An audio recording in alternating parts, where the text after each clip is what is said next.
มาแต่เรียงคือนอกลาวที่มาขอสาวสาวเสื้อผ้าอย่างสวรรค์เอาแก่มาเป็นพยานแต่อยากได้เอสวรรค์เพื่อสิรู้เพื่อสิมันมอบเงินค่าดอกสิมาขอสิมามันผ่านฝ่าบาทวนฝันหัวใจอายไม่วันมองมากระดิ่งกราบให้วอนเจ้าถิ่นเจ้าทานมอดมาแก่ให้โลกสวรรค์หัวใจติดอย่างนี้บุรุษมียินสุสานตาวเล่วันยืนโลกคุณพ่อในงานเพลงไม่เพื่อว่าเพื่อนเจอสะดืออยากเห็นแม่เก็บแน่น้องคนเพียรคงเข้าฝากฝันเย็นใจอยากเห็นโน้ลูกนี้คืนบ้านกับนครเพียงใจน้ำตาไหลยิ่งฟังไหลลาไปเจือคือเจ้าแล้วสาวเมืองสวรรค์ให้บ่าวเพียงจันทร์แต่รักเอ่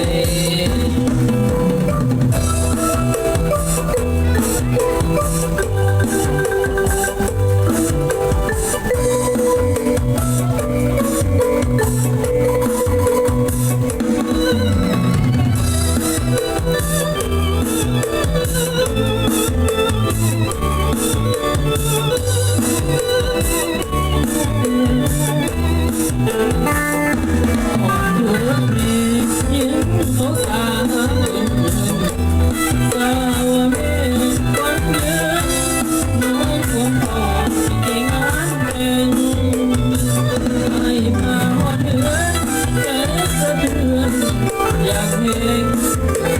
แม่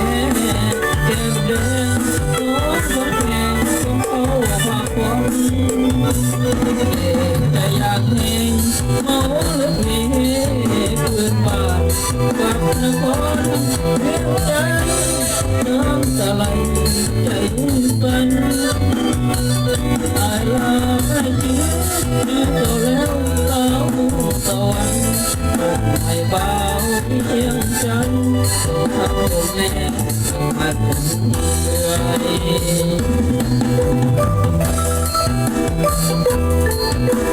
ไม่ร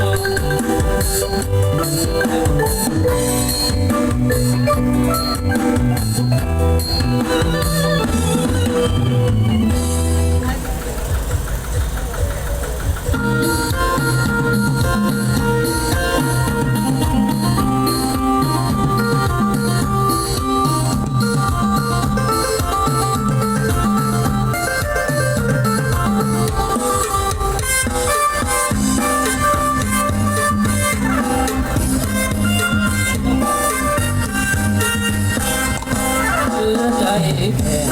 หาแฟนก็บ่มีมาเสียความเขาสำนีคนทักอยู่ใส่เข้าใจเป็นดีเอามาปีนี้อยากจะมีผู้ใจ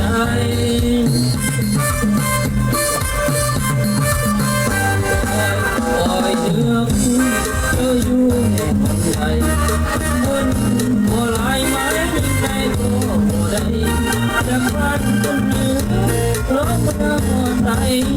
หาแฟนหัวใดไม่เดียวใจนอนแน่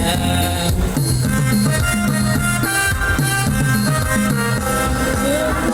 วันใดความเศร้า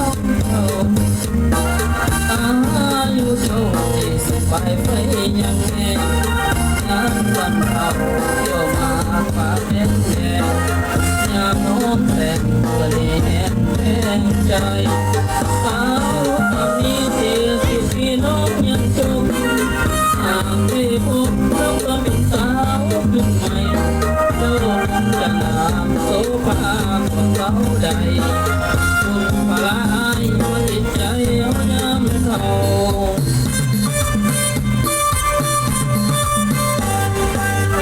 ลืมว่า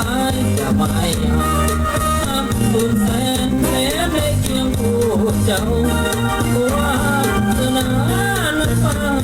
เอาเป็นงามคำเก่าเจ้าคงเกิดบ่เบื่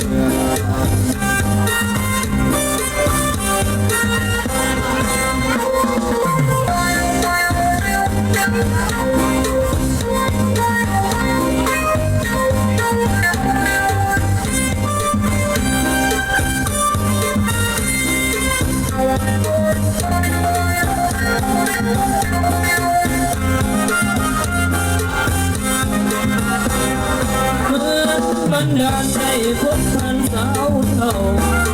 อายุเจ้า40 ไปยังแห่งงานลำเท่าเจ้ามาปากแดงแดงยังน้องแดงแห่งเป็นใจสาวสำนี40 พี่น้องยังจมหากไม่พบทุกคนเป็นสาวขึ้นใหม่ต้องจะงามโสภาก็สาวใดคนพลายว่าจิตใจห้องเขา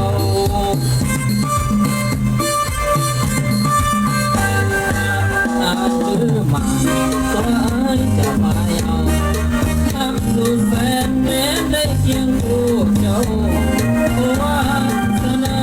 น้ำพายเอาเป็นงามสำเนาเจ้าบ่เปิดบ่เบื่อ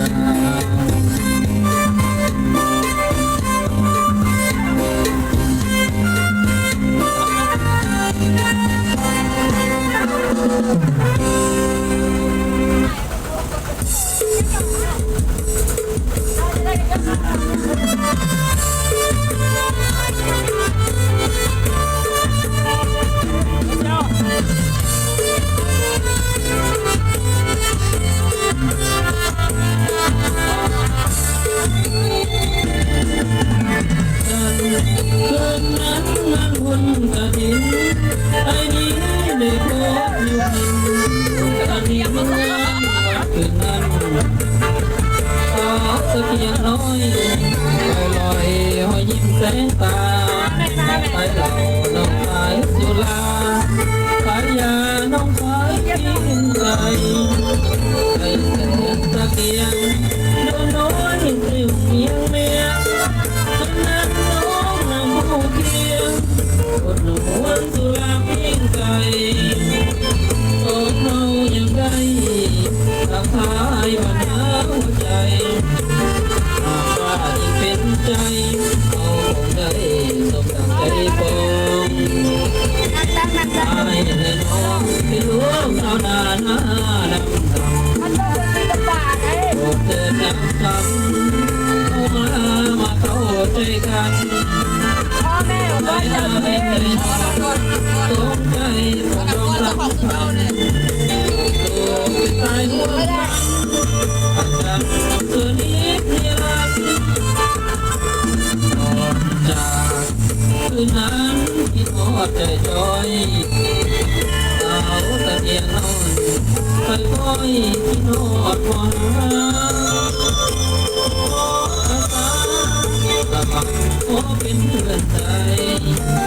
จากผู้เพียงติดใจที่ติดเป็นขาประจำ